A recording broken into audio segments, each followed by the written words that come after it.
want to tell us, Chevres? Have you read The Two Musketeers? The story is about a pair of children born into the household of a baron and their struggle to survive together and take revenge for their mother.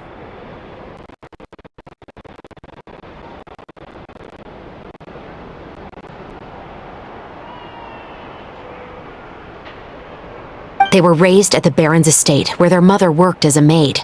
The two were illegitimate children that the baron had with the maid, so they were never treated well by anyone.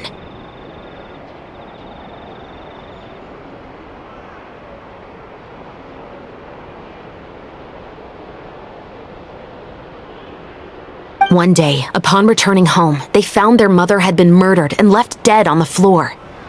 It was quite evident that the culprits were the other members of the baron's household, who never had any kind words to say to them.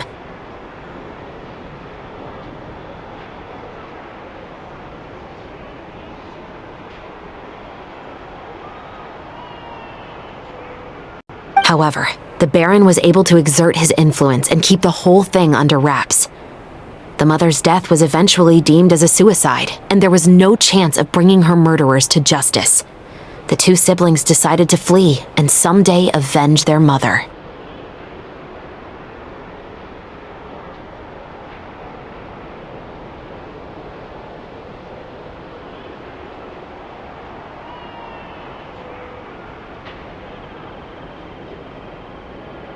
Many years later, members of the baron's family suddenly started turning up dead one after the other, all killed by gunshot.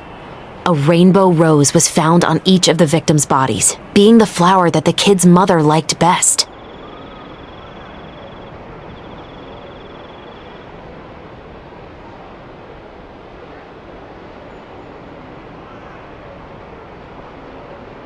The baron believed that the mother's soul had come to take vengeance on him, so he lived in fear each day.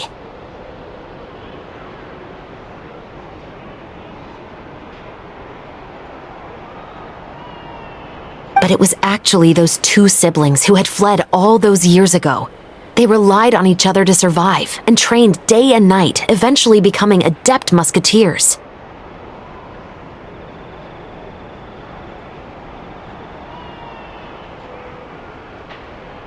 They used all of their abilities to collect evidence and clues before executing their plan and exacting revenge on the baron. Their actions let the truth behind their mother's death be known to all.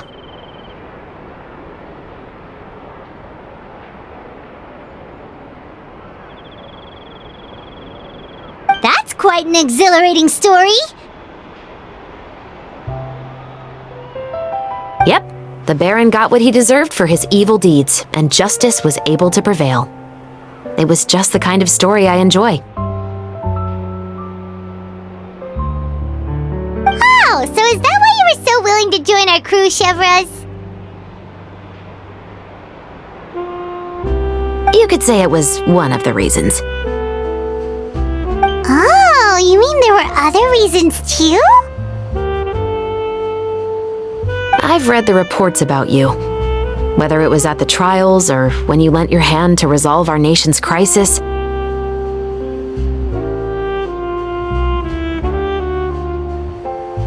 You've shown that you've got a strong sense of justice, as well as a great mind for deductions.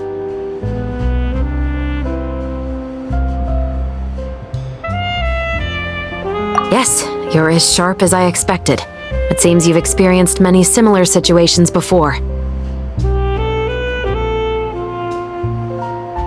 There's been a recent murder case involving muskets. The perpetrator's methods appear to be very similar to what is described in the novel.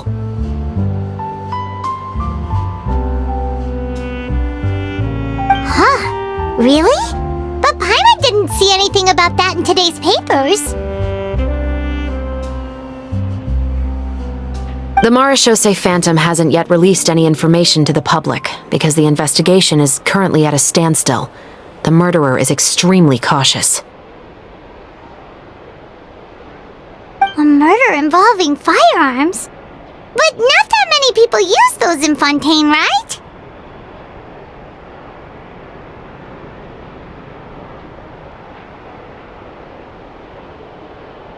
Impossible. We perform a routine inspection of our firearms and ammo reserves every day. If one of the weapons had been fired, it would stick out like a sore thumb. Besides, I trust the members of my platoon.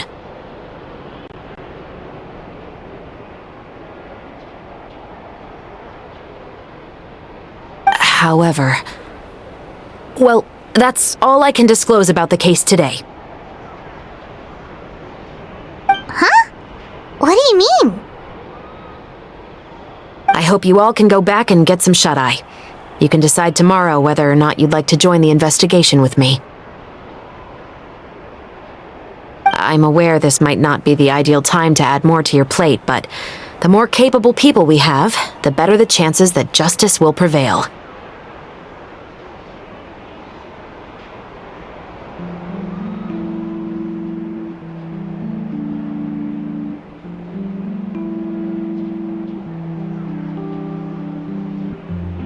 Carrying out investigations isn't actually supposed to be our responsibility. Our job is to apprehend the perpetrators. Finding them is really up to the Marechaussee Phantom. You could say I'm taking part in the investigation out of personal interest.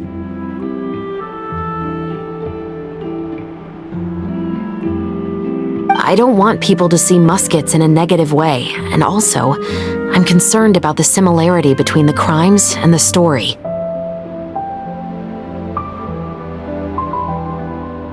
You mean they might be connected somehow? I suspect so. Just to make myself clear, this is not an order, nor is it a deal of any kind. It's a request, nothing more.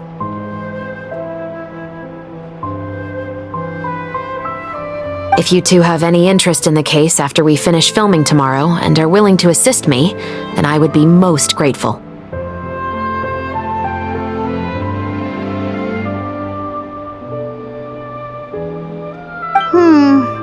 What do you think, Traveler?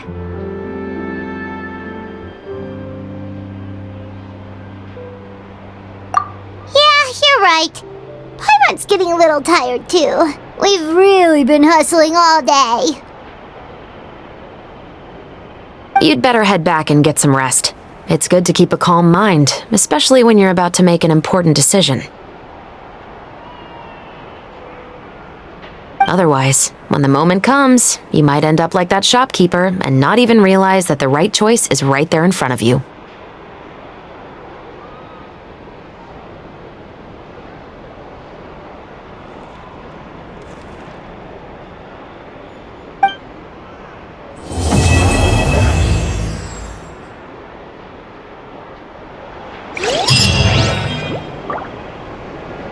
It's finally time to meet up with everyone! Paimon even dreamt of making the film last night. If Paimon remembers right, we're meeting at Hotel de Boer. Let's get going!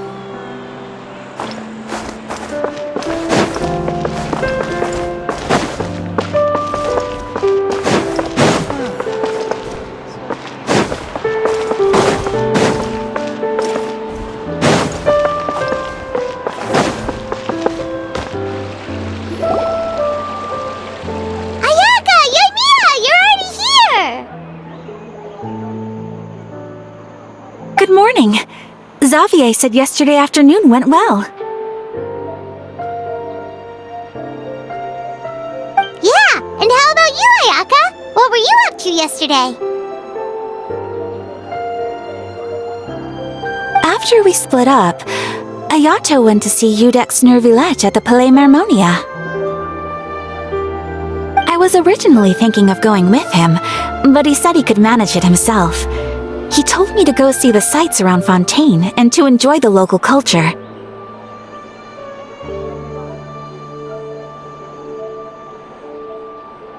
So I rode the aqua bus with Yoimiya and visited the opera house on Aranias Island. Yeah, you wouldn't believe what we saw there! 2 mechanical puppets that were dancing together! You've already seen them, right?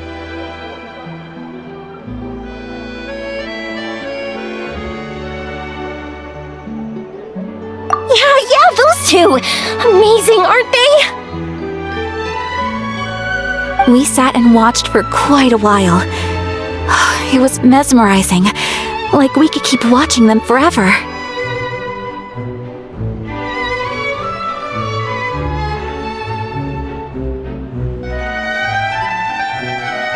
Oh, it was the same for us the first time we saw them too! Afterwards, we went swimming at the beach! Well, diving to be exact. It was the first time I ever breathed underwater!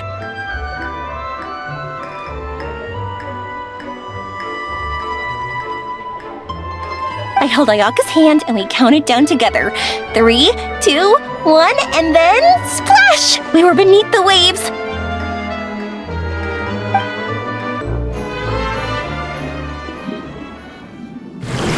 At first, I didn't dare to open my mouth. But once I couldn't hold my breath any longer, I decided to take a big breath in. Turns out the water wasn't as salty as I imagined. It didn't really taste like anything at all. Before I knew it, I was breathing like normal down there. It was an amazing feeling. Ayaka said I was too nervous and needed to loosen my grip. She got used to everything way faster than I did.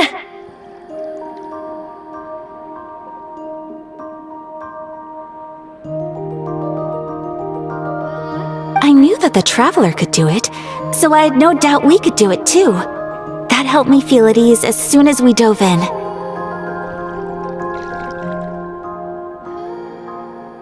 The underwater world in Fontaine truly is beautiful. I love seeing the romaritime flowers blossoming underwater, like little candles lighting up the streets at night.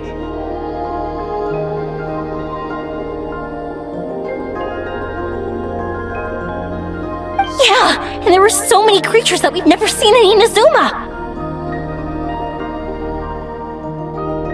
Like those fish that shimmer like a sword blade. Whoosh! Oh, and those big fish that call when they see people. Ooh.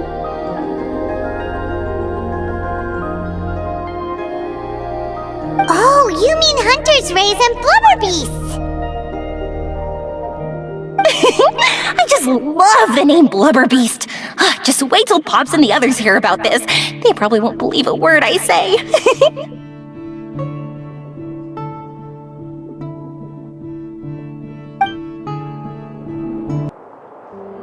Yoimiya was down there for quite a while.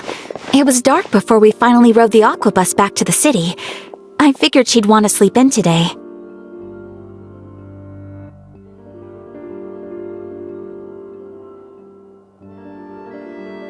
Yeah, even I was worried I wouldn't be able to get up. I still felt like I was drifting in the waves when I went to sleep last night.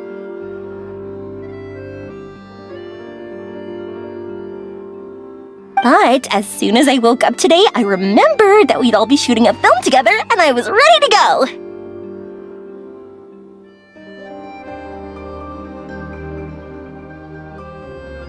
Speaking of the film, where's everybody else?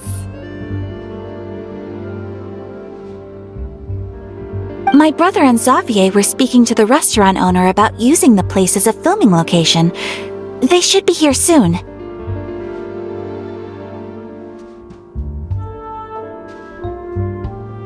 As for the others, We're here.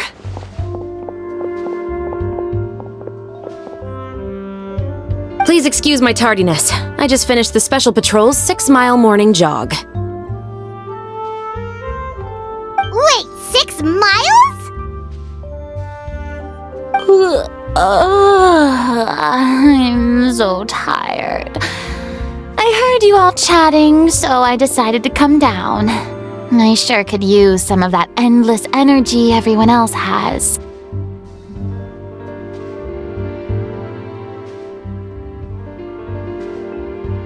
Good morning, everyone.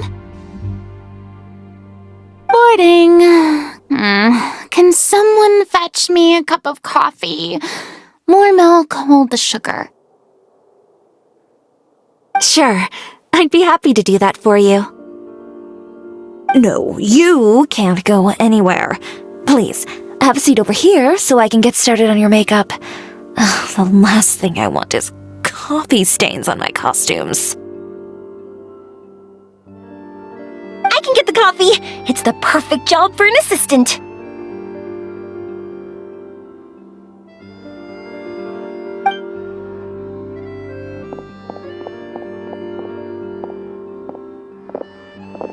has so much energy. Seriously, what's her secret? Oh, Yoimiya's always like that. But you sure look exhausted, Farina. It's because you're not used to waking up so early, huh?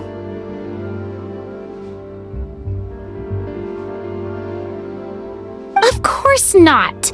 I spent the whole night reading the novel from cover to cover, marking sections that either need to be omitted or adapted.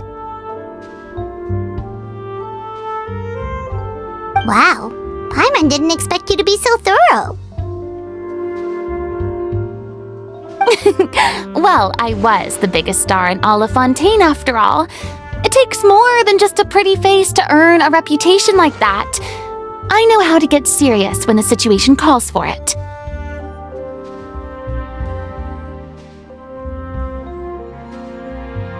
I went all out when I was acting as an Archon, so why wouldn't I do the same for my own life?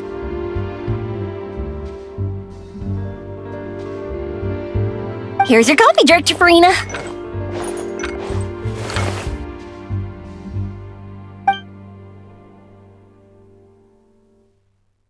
Oh, thank you. The sound of being called director and the aroma of coffee feels almost as refreshing as hearing the birds chirping in the morning. It seems everyone has managed to arrive on time.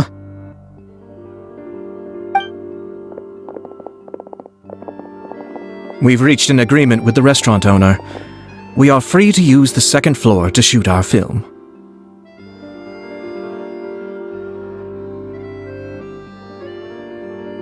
Really? That's great! He is really looking forward to our film and hopes that providing his restaurant as a filming location will attract more customers.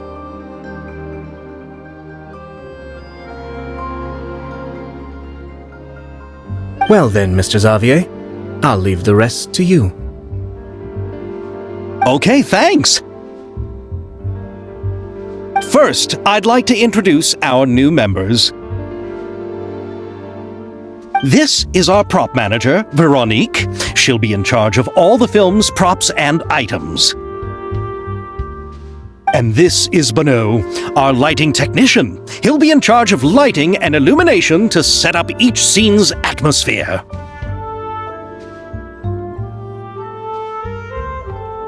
Wow, sure feels like we have some real professionals joining the crew now.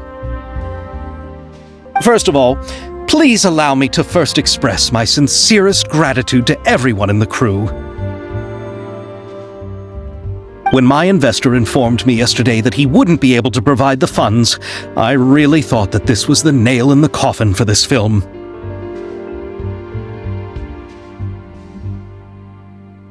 I had no idea that I'd find so many people willing to help me on such short notice. Thank you. Thank you all from the bottom of my heart.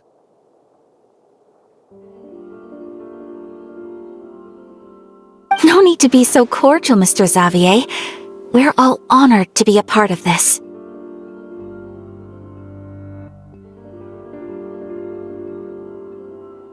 Your works made a profound impression on me when I saw them back in Inazuma.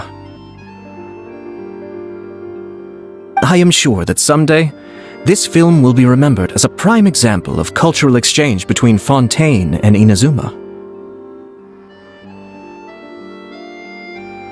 Yes, the story is the reason I agreed to join. I can't bear to even imagine what this film would look like without the very best director. Anyway, I would like to make a promise to everyone that as the producer of this film, I'll do whatever I can to ensure that everything goes as smoothly as possible. This is not just my film. It also embodies the thoughts and feelings of every person here, as well as the endless effort we are about to pour into it.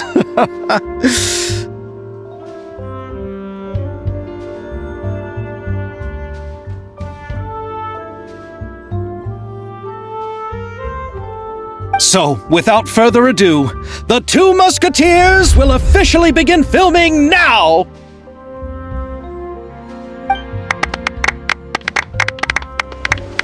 You may take it from here, Director Farina.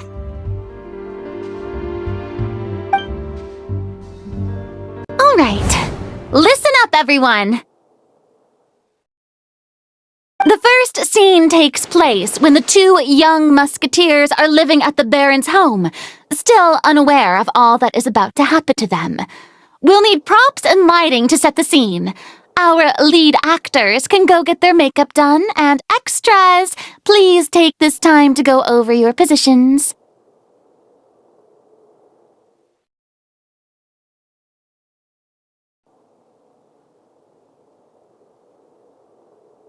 Whoa!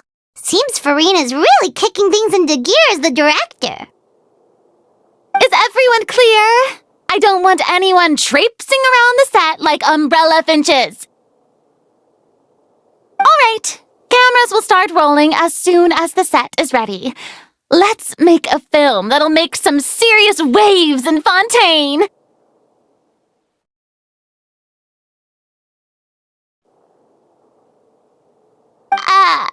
Not the kind of waves that drown people. I mean, the good kind of waves.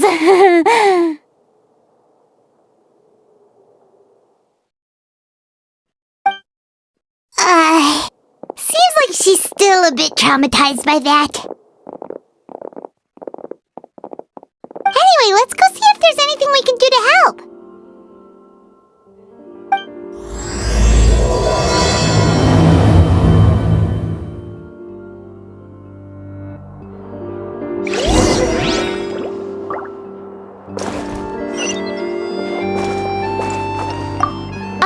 I don't need any help here.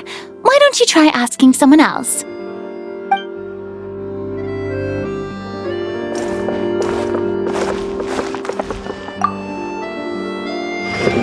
How about here? A little more to the left. You got it! Hey, Yoimiya, do you need a hand? No, I'm fine. You know, doing the lighting is kind of like designing a fireworks show. It's interesting to imagine what kind of atmosphere the lights will create.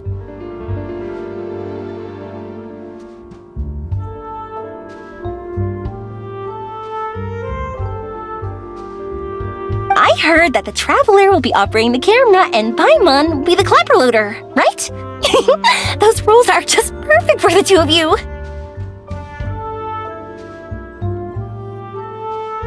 Really? Is that because it'll be easy for Paimon to hold the clapperboard while flying? Well, sure, there's that, but that's not exactly what I meant. I just think that after all your journeys together, you two must have developed a super close bond and just naturally know how to work with each other. If I'm not mistaken, the director will want the cameras rolling as soon as the clapperboard goes clack.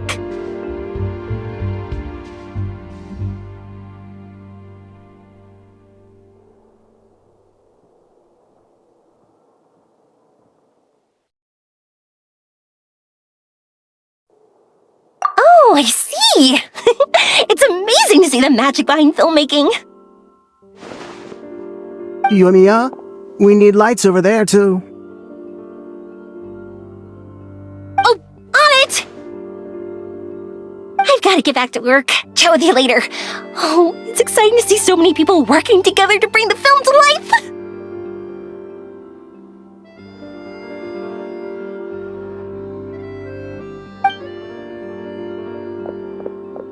Seems like Yoimiya's really getting into it. But she was right. We do have a super close bond, don't we?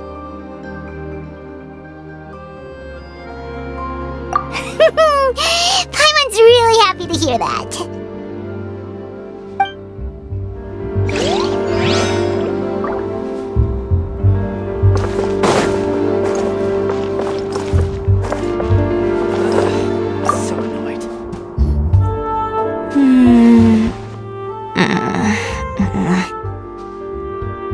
Ayaka has mentioned you to me before. She said that you two were great friends when you were kids. No talking. I'm thinking about how to do your eyeshadow.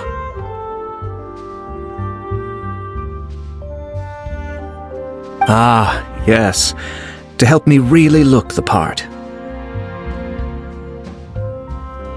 To achieve a more young and naive look for this scene.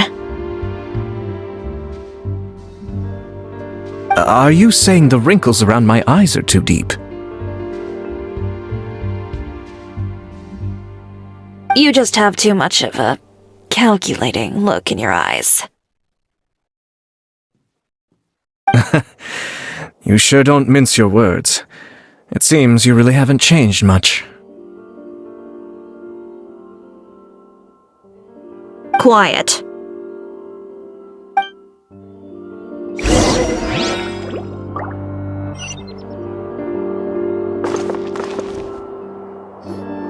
So, this is a real musket? No, it's just a prop weapon. Not bad. Have you seen a real musket before? Only in books and newspapers. I made this one based on the relative shape and proportions I saw in reference images. When we're filming, some special gunpowder will be applied around the muzzle, which will help create the flash and smoke effects of a real gun being fired.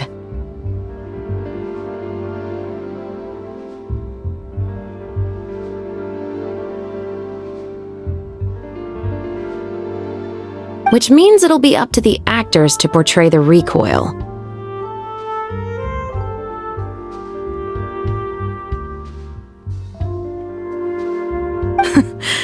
That's right. The sound effects for gunshots will also be added in post-production. Thank you, Veronique. I think I know where to start now. However, the musket's gears and firing pin could still use some work. Adding some wear on the metallic components will make them appear more realistic.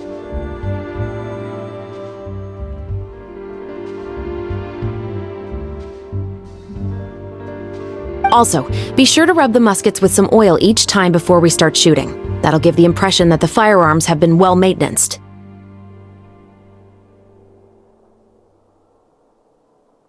Good point. You seem to know a lot, Miss Chevres. I assume you use these types of firearms on a regular basis?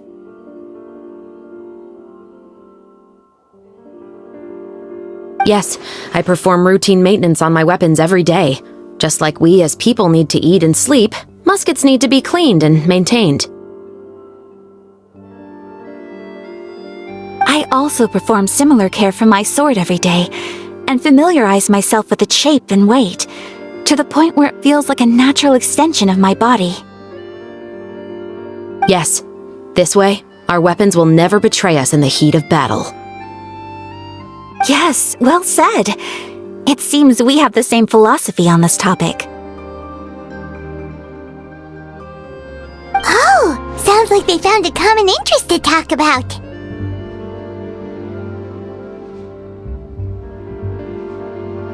Though these props differ from the muskets I use, I can still give you some pointers.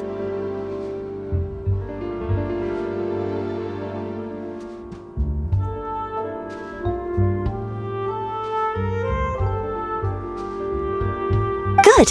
I look forward to your instruction.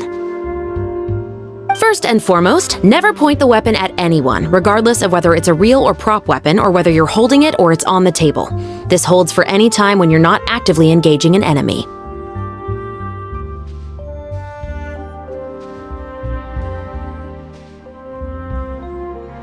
Okay, understood. When aiming the musket, extend your arm so that it's level with your shoulder and use your eye to look down the weapon's sights.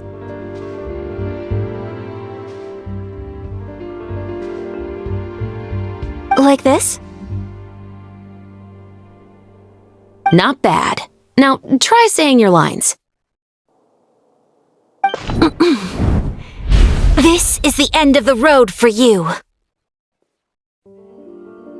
Good. Now turn your body a little.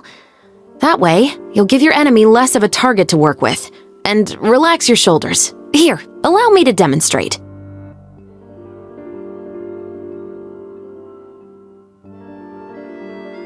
This is the end of the road for you. Huh. Excuse me, Miss Chiori.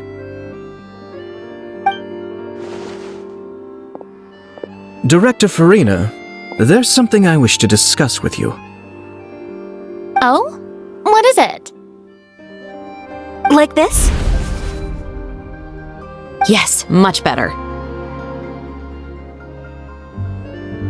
What do you think? I do see your point. But are you sure you wish to do this? I believe it would be most fitting. Well, if you insist. All right, I understand. Miss Ayaka, Miss Chevris, could the two of you please come over here? Huh? What's going on? Are we gonna start filming now? Let's go see.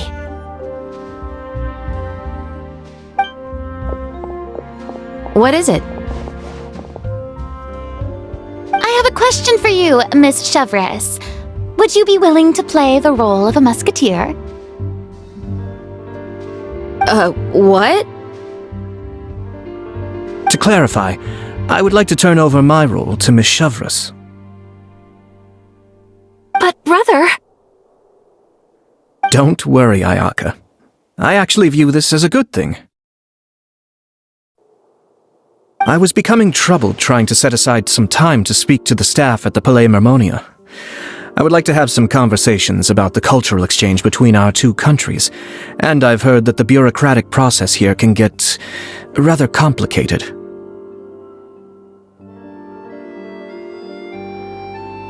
Now, I will be able to focus on my work. Besides, you also know that I'm not really one for public performances. Are you really sure? From a director's point of view, I also felt like the relationship between the two musketeers in the original story could be improved.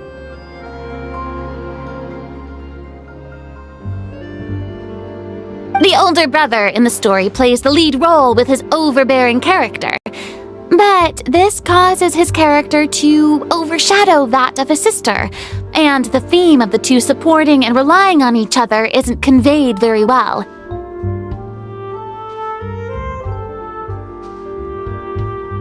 But if we were to change the siblings to two sisters of a similar age, then that aspect of the story might come through more clearly.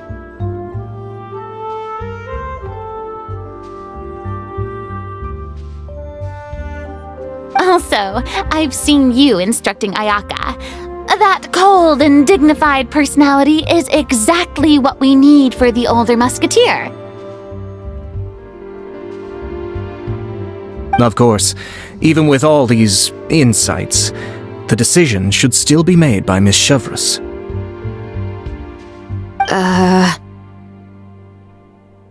Chevris mentioned that she really likes the story, right? Paimon bets that she'll take the role.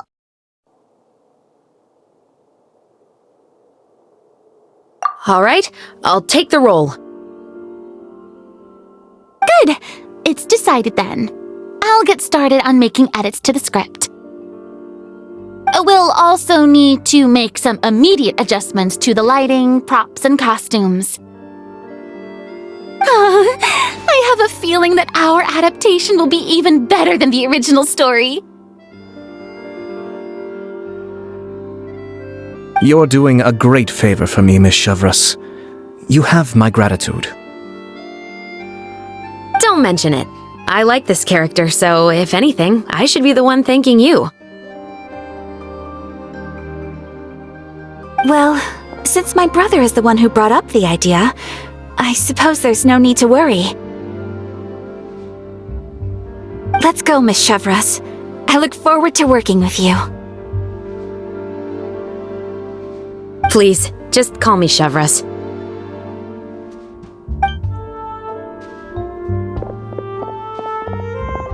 Seems like you're really going out of your way to solve the problem I was having with your makeup.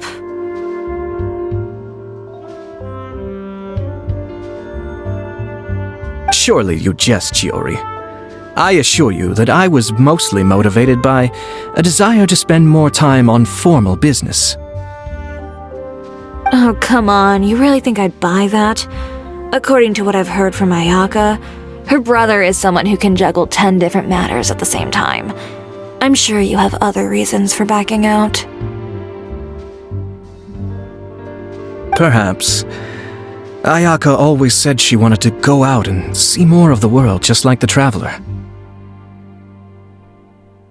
But I feel that she needs not only to see other nations, but also to make some different kinds of friends.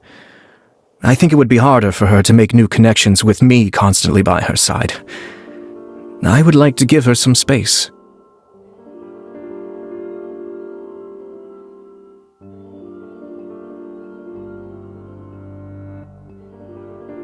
Alright, go on, spoil her some more. Ayato! It's too bad you're stepping down from the role. Paimon really wanted to see you act as a musketeer.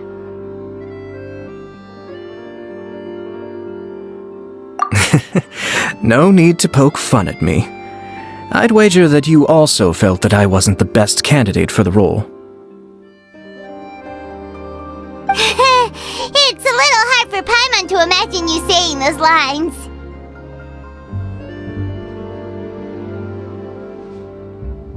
Yes, I've made an appointment to meet some people from the Palais Mermonia. Now, I will have some more time to prepare. Traveler, get the camera ready. Paimon, get the clapperboard. Actors, to your positions. We're about to start shooting the first scene.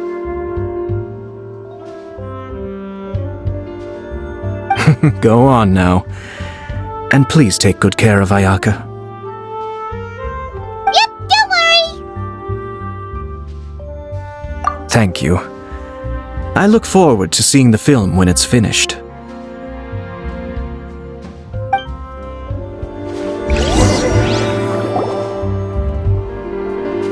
Alright, now that we're all here, let me help set the scene for everyone. The first scene takes place when our two main characters are still living at the Baron's estate.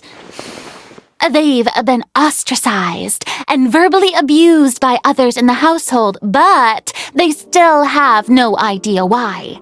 We want to capture how naive and innocent they are despite their pain. Chevris will be playing the role of the older sister, Tulip, and Ayaka will be the younger sister, Iris. Be sure to get close-ups of the main characters at the right moment. Silence on the set! Lights! Camera! Action! Let's go! Tulip, Mother's been out for quite a while now.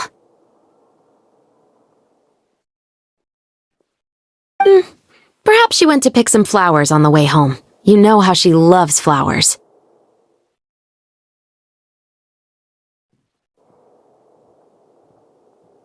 Iris, Tulip! I'm home! Mother! You were out for so long, we were beginning to worry about you.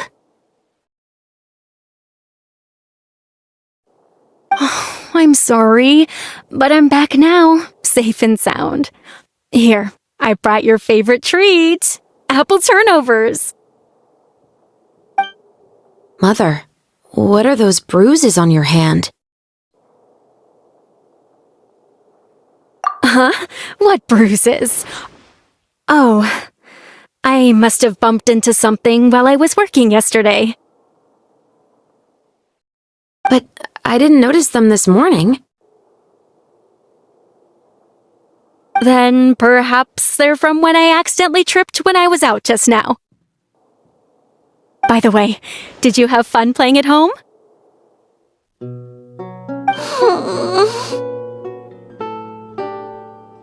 What's the matter, Iris?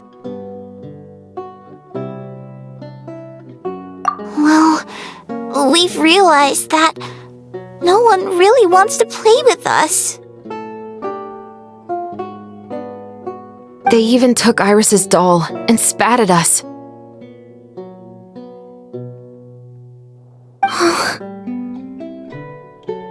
And they even called us names. They said we were... Shh! It's all right, don't worry. Girls, listen to me.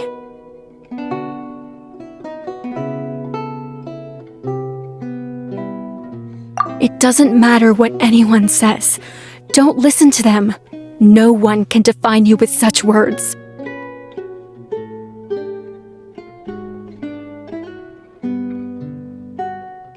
You both have wonderful lives ahead of you. Just like your names. You will both blossom like beautiful flowers.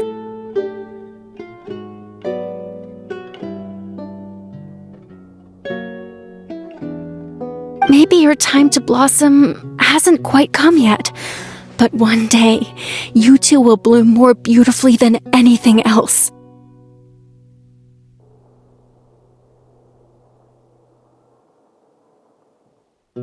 Don't let the soil you're in now ruin your future beauty. Understand? My dear daughters.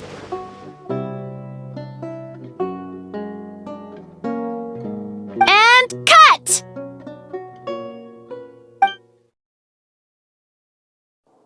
Not bad. The actors' emotions were all on point. Let's keep that take. Also, if our clapper loader could avoid shouting at the start of the scene next time.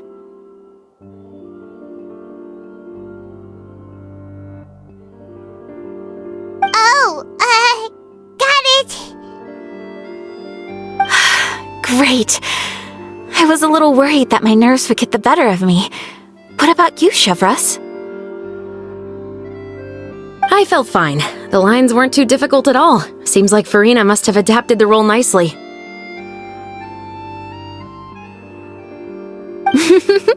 You two were great. I couldn't tell it was your first time acting in a film. You should have more confidence. Thank you for your encouragement. Positions, everyone! We'll move on to the next scene after we try a few more camera angles.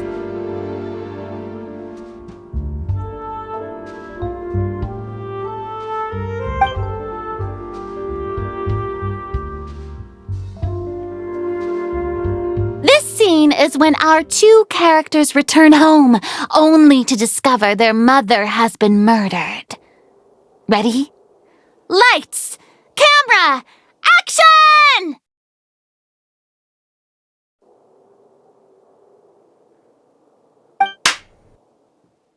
Mother, we're back! Mother?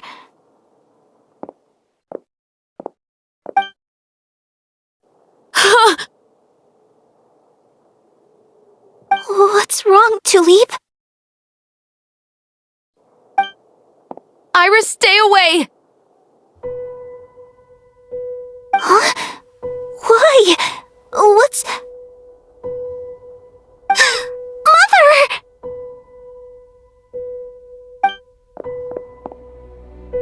Mother... She's...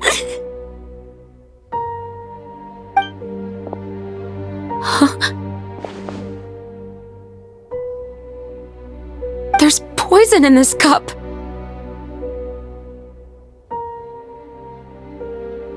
Huh? I could have sworn I've seen this kind of cup before.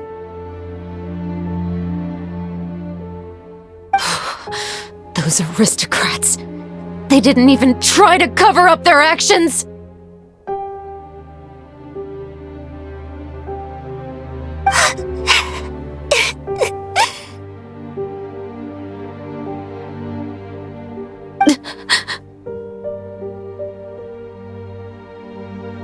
Iris, we need to leave this place. Leave? But now that Mother is gone, Where can we even go? Anywhere. All I know is that we can't stay in this house.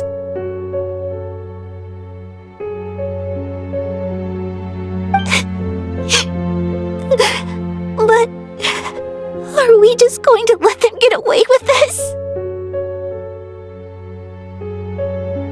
We'll have our revenge, I promise you. Just not right now.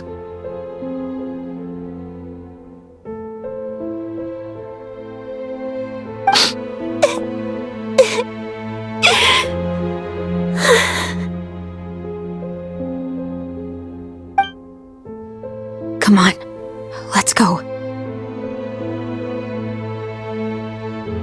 No, wait.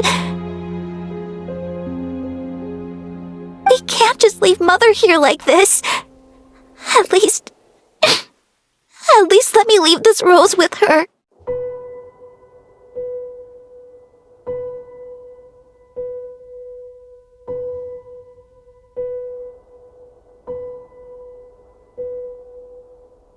That's why we went out in the first place. To buy her this flower.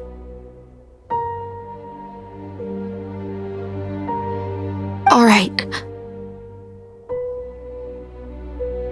Goodbye, Mother. We'll avenge you. Someday.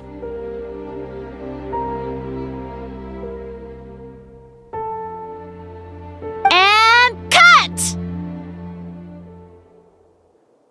Beautiful! Great performance! Oh my, you're so amazing, Ayaka! And were those real tears I saw? How did you do it? I was surprised too. Thank you for the kind compliments. Actually, as soon as Director Farina said action, I told myself not to think about anything.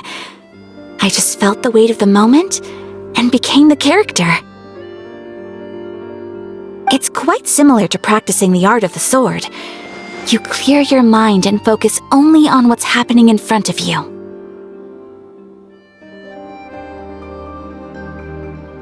Ayaka's performance was amazing. Have I discovered an acting prodigy? Pipe down, everyone! We need to move on to the next scene!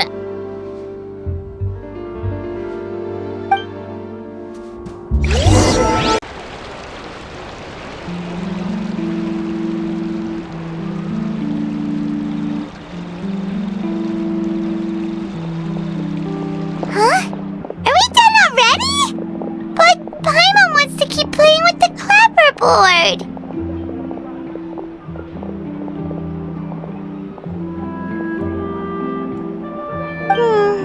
How do you feel, Traveler? Is your arm sore from holding the camera all day? Good work, you two. You too, Shivers. You were quite the actress today. I've read this novel many times before. I have a good grasp of my character's mindset.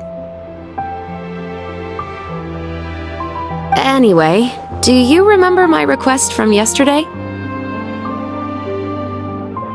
Oh, right! We were having so much fun that Paimon nearly forgot! You have a case where the murders seem really similar to the cases in the novel, right? So, how are they similar exactly? In the story, the main characters grow up to become two musketeers, always using their guns to carry out their revenge.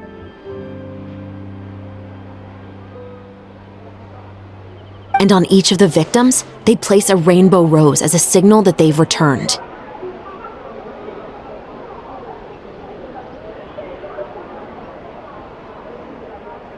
Yes, that's correct. We found rainbow roses just like in the novel. Seems like you're connecting the dots now.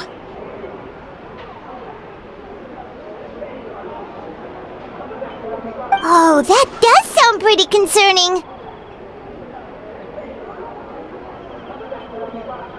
Especially after seeing the script today! Ooh, now Paimon can't stop wondering what kind of ulterior motive the murderer might have!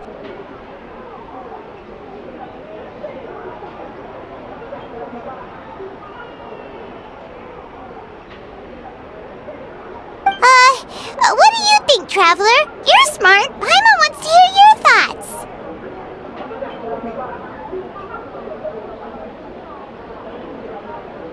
Good. On behalf of Fontaine's Special Security and Surveillance Patrol, thank you for your dedication to justice.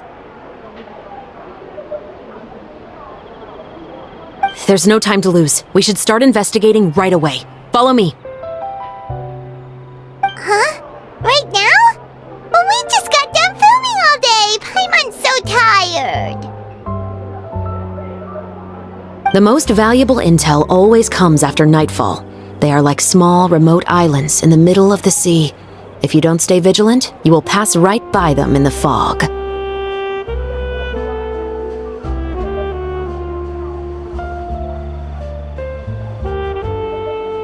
That's how one of my favorite books always puts it, at least.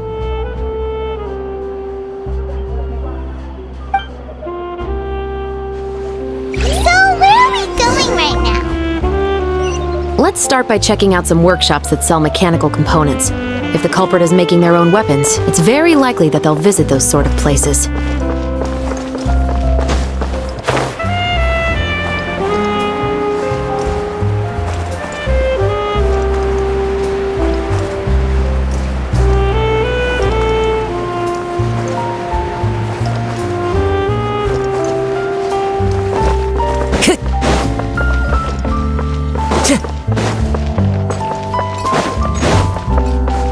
Time to go.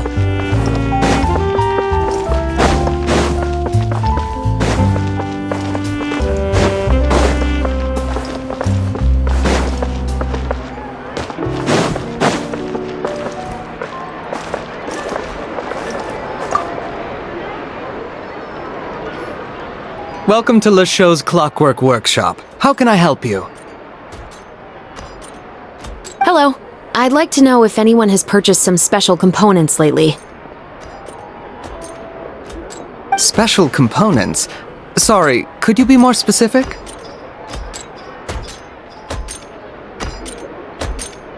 I mean the kind of components that aren't typically used for clockwork toys, but for firearms.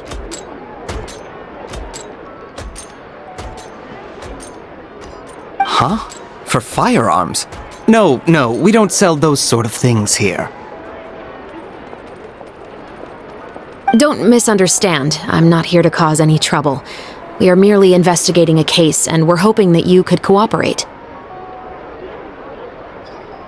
Well, to be completely honest, I'm not even sure what kind of components that would entail. Has anyone ever purchased components here as an individual rather than on behalf of an organization?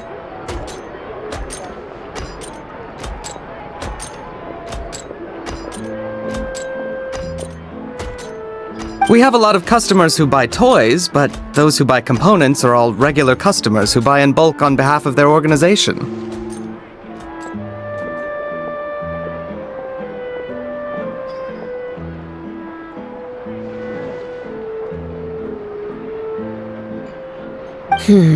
Is that so? I understand. Thank you for your cooperation. You're welcome. It's the least I can do.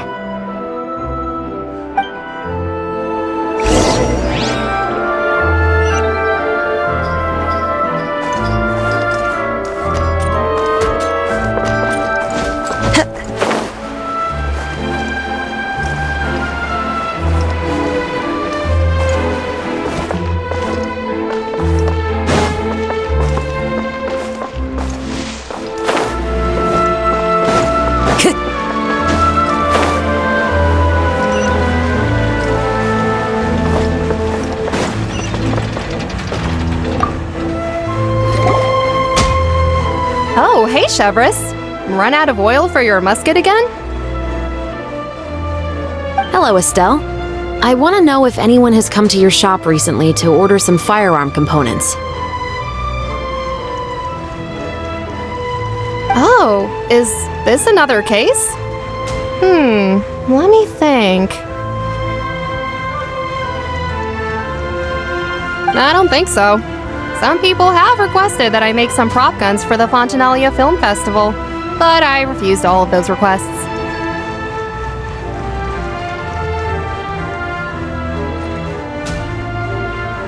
Oh? Why's that?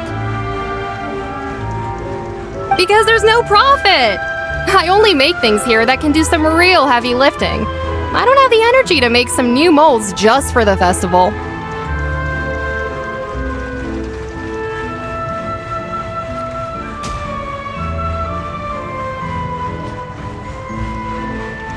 Then, has anybody come specifically looking for mechanical components? Well, I usually sell off my scrap to the Fleuve Cendre.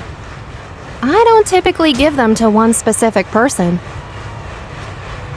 I understand. Thanks for your cooperation. Don't mention it.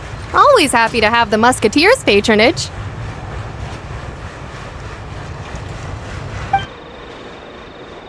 Seems like we haven't found any leads to go off yet. Yeah, unfortunately. Alright, let's head to Fleuve Cendre next. Huh? Are you sure? People might not be so thrilled to see the captain of the special patrol there. You think so, huh? Then I guess you don't know. Huh? Know what? That I grew up in Fleuve Cendre.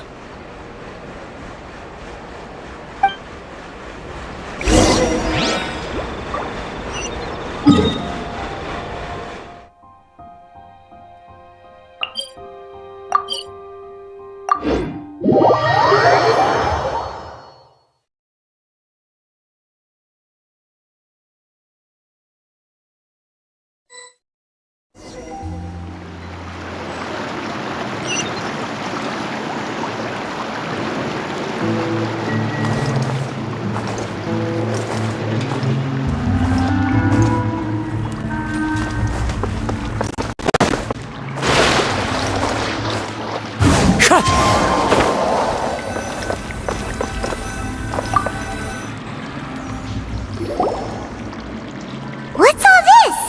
Some broken planks and barrels, as well as some liquor bottles? Yes, but have a closer look, Paimon.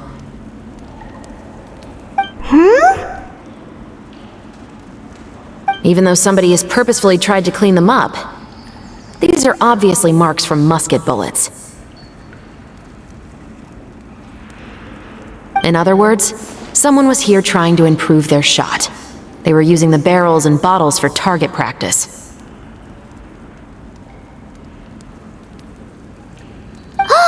Could it have been the killer?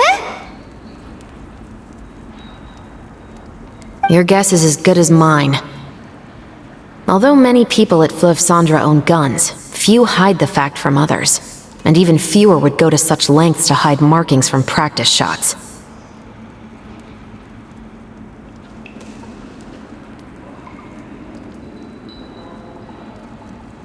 Anyway, let's go. There might be more to this.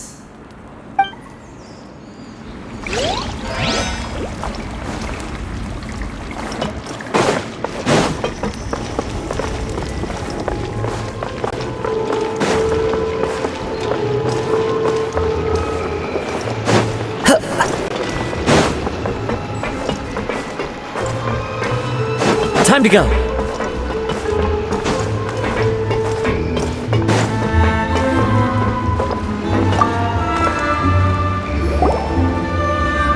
Hello, I'd like to ask some questions.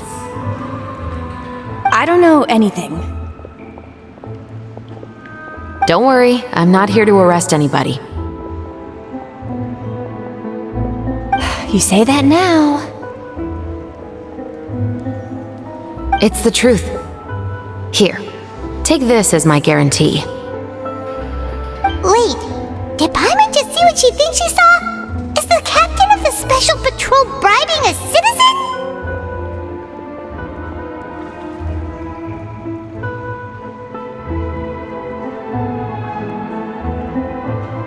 Seems you're different from the other guards. What do you want to know? Have you heard anything related to muskets in Fleuve Cendre lately? Anything at all? Muskets, huh? All I know is that about 2 weeks ago, we started hearing some loud noises at night. So loud that it's been waking me up.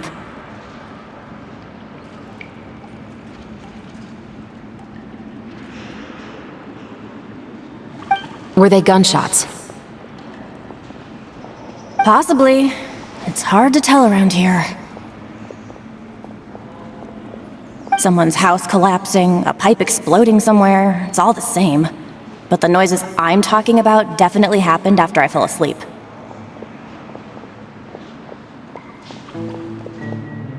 Do you know where the noises were coming from? I don't remember clearly. Is it that you don't remember, or that you need to think about it some more? You tell me. Then please, think about it some more. She's giving her even more Mora!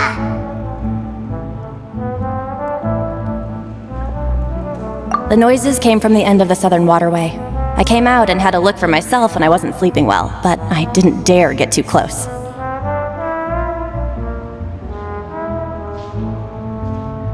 That's all I know. All right, I'll take your word for it. Thanks for the pâte de fruits.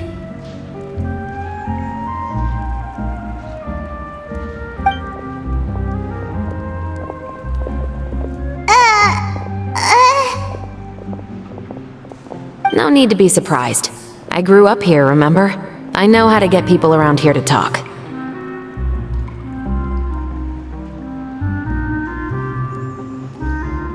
My apologies, I'm all out of sweets. Though I do have some other tempting snacks in my custody. Fries, fried chicken, and even onion rings. But taking care of junk food is my responsibility. You're better off sticking to your normal, nutritious diet.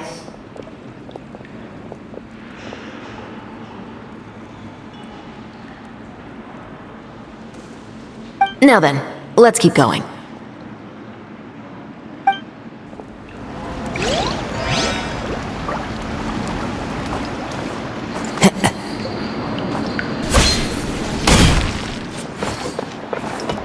Adventuring underground is way more fun than I thought. Finally on the right path.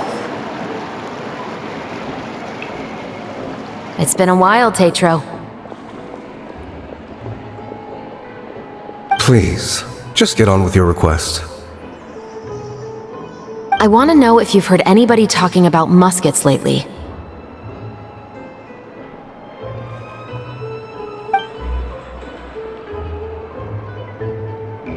Information isn't free, you know. I've heard that bandits have been extremely active in the countryside recently, and they've been affecting the delivery of goods to Poisson.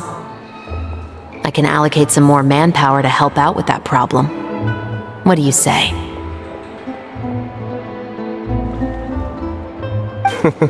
You're still as helpful as ever. One of our men got drunk at dinner about a month ago and lost his gun.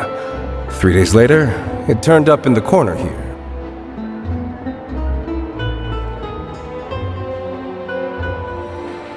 What's weird about that? He just forgot where he put it, right? This is Fleuve Cendre, my friend. Anything of value left in the tavern won't ever make it to the next day.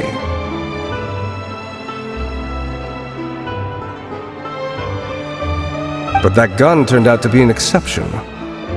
It didn't get any new wear and tear on it, and didn't even appear to have been fired. We were quite mystified as to what could have happened. I suspect it came back because the weapon was already known to the guards. You mean, a criminal was afraid the Marechaussee Phantom would use the shot marks to track them down? Maybe. But if that's the case, the culprit really took great care to avoid getting caught.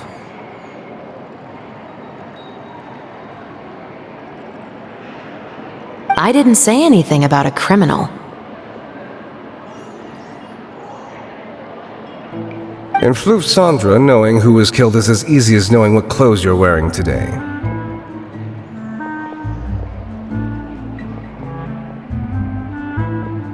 It's the guy living in the East Side, isn't it? I've never liked him. Every time he's here, he just orders a drink and sits there with a nasty look in his eyes.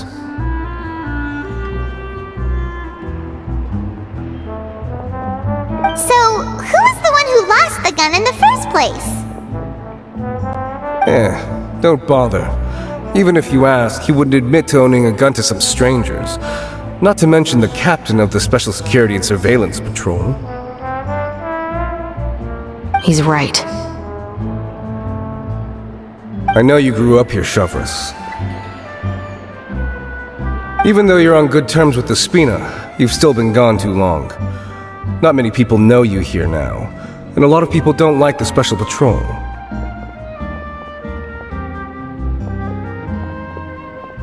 I know.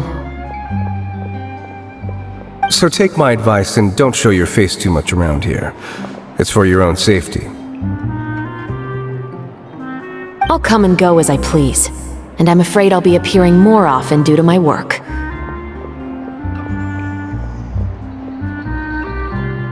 All right. Don't say I didn't warn you.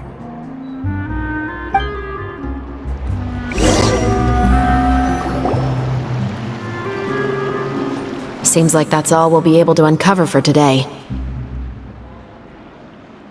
Paimon feels like we managed to learn a lot more here than up on the surface.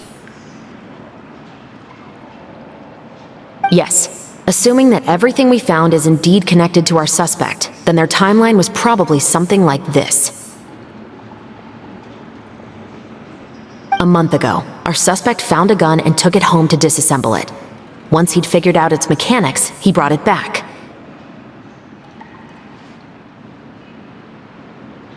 In the following weeks, he used some parts to create his own makeshift musket and took it to the Fleuve Sandra for target practice. Then, a few days ago, he found his target and carried out the murder. Once the deed was done, he left a rainbow rose on the body, just like the scene in the novel. That all makes sense to Paimon, but we're still no closer to figuring out the killer's identity! The deceased was a resident of Fleuve Sandra. It's said that he was a poor, solitary man.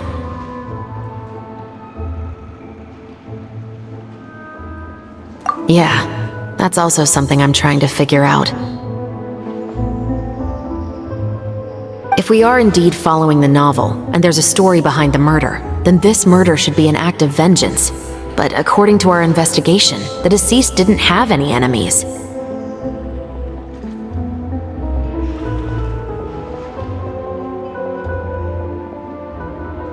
He was no saint, but no one's heard of a rival who hated him enough to shoot him dead, much less care to leave a rose on his body.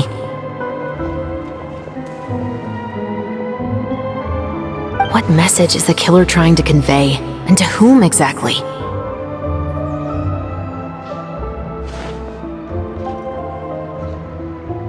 We've thoroughly investigated that possibility. He claims to have spent the whole day at the Opera House on the day of the murder, and the staff there have confirmed his account. Okay, so he has an alibi. Not only that, he lacks a credible motive as well. He has a family of his own, and both of his parents are still alive. I've looked into his records. He was adopted at the age of 6, and all the proper procedures were followed. There are also records of him at an orphanage before then. In the story, the mother of the 2 musketeers was murdered after the children turned 10. Of course, he could have changed the children's ages, but I don't want to assume anything without evidence. More importantly, I've also had a chat with him in person. He didn't seem like the kind of person who would pull the trigger to kill a man. Then, what should we do now? We have all this new information, but it doesn't help us move forward. Investigations take time. I didn't expect us to catch the culprit in just a single day. How about this? Let's spend the next few days filming with the crew. We can continue the investigation once we're done with the film. I'm sure that given time, new leads will present themselves. Wait, but weren't you saying Intel is like small, remote islands in the middle of the sea just a moment ago? Wouldn't you just miss them if you were to stop looking? But the book had more than one reference to the islands, Paimon. Oh? What else did it say then? As long as you spend enough time sailing through the fog, you'll eventually come across an island.